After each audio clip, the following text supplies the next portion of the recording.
A very good evening and welcome to yet another edition of the YES101's Visual Radio. For the Newsfirst team, I am Jadabdin.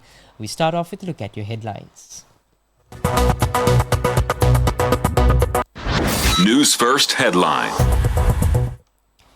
In headlines, NPP policy manifesto unveiled in Colombo. New central government taxes to meet fiscal goals. Media groups call on EU to suspend treaty, impose sanctions on Israel.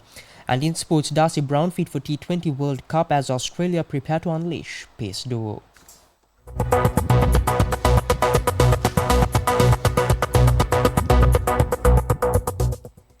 In local news, the National People's Power unveiled its policy manifesto for the upcoming presidential election in Colombo this morning.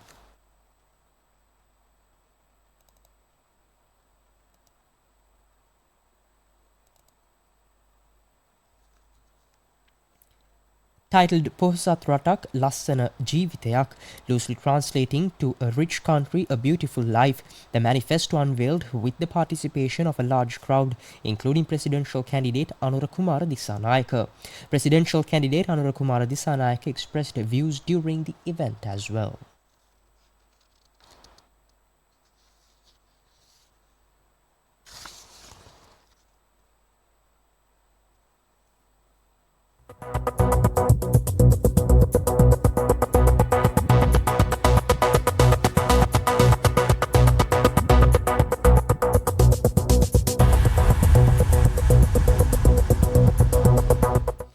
And also in more local news, meeting the commitments made under the current IMF program will require new central government taxes, revealed a recent report by the International Monetary Fund.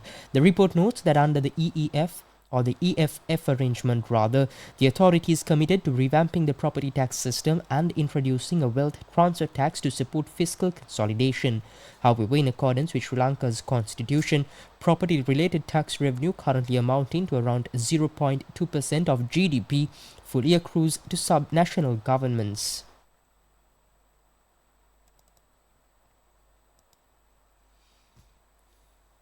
It added that taxing the imputed rental income from owner-occupied and vacant residential property rather than taxing real property directly would allow raising central government revenue. Imputed rental income is the deemed income that home owners could earn if they rented out their homes. For tax purposes, such income can be defined as fixed percentage of a property's market value. The fundamental difference between an imputed rental income tax and a property tax is a legal interpretation of what constitutes the base income or an asset. Imputed rental income is taxed under the Inland Revenue Act, thus raising central government revenue while avoiding constitutional constraints of taxing property directly. Economically, however, the taxes are both assessed with reference to the market value of real property, thus coming with similar difficulties and opportunities such as increasing the progressivity of the tax system.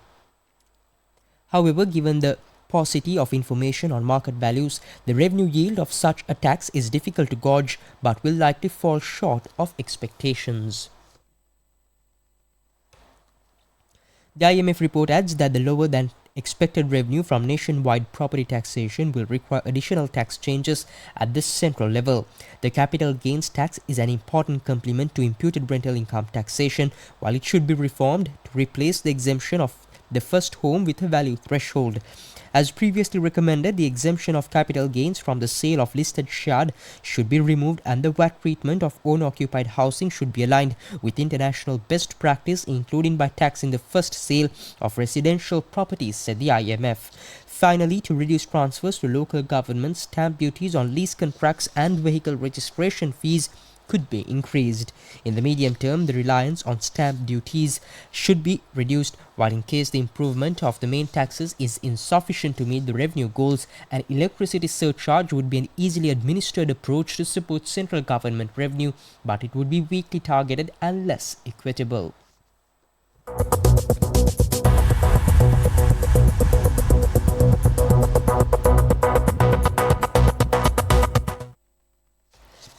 Up next is international news.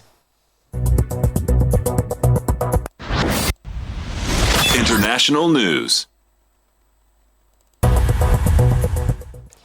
And in news overseas, Some 60 media and rights organizations today urged the European Union to suspend a cooperation accord with Israel and impose sanctions, accusing it of massacring journalists in Gaza.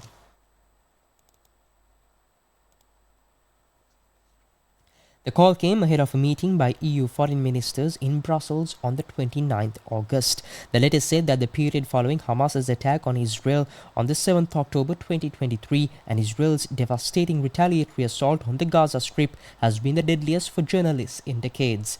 Among the signatories were the Committee to Protect Journalists and Human Rights Watch.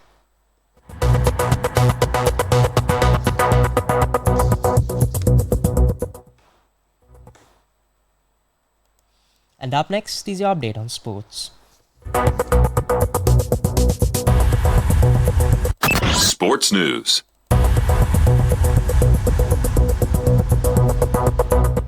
In sports, Darcy Brown has recovered from a stress fracture of the foot to take her place in Australia's 15-player squad for the Women's T20 World Cup 2024, which has been moved to the UAE from Bangladesh. Meanwhile, Jess Jonassen, who was left out of the tour of Bangladesh earlier this year, misses the World Cup for the first time when she has been available for selection.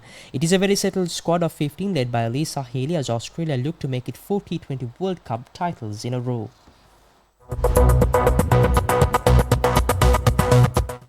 And with that, we wrap up this edition of the YES101's Visual Radio. For the Newsfirst team, I've been Shoaib Abdin. Thank you for watching. Have a nice day.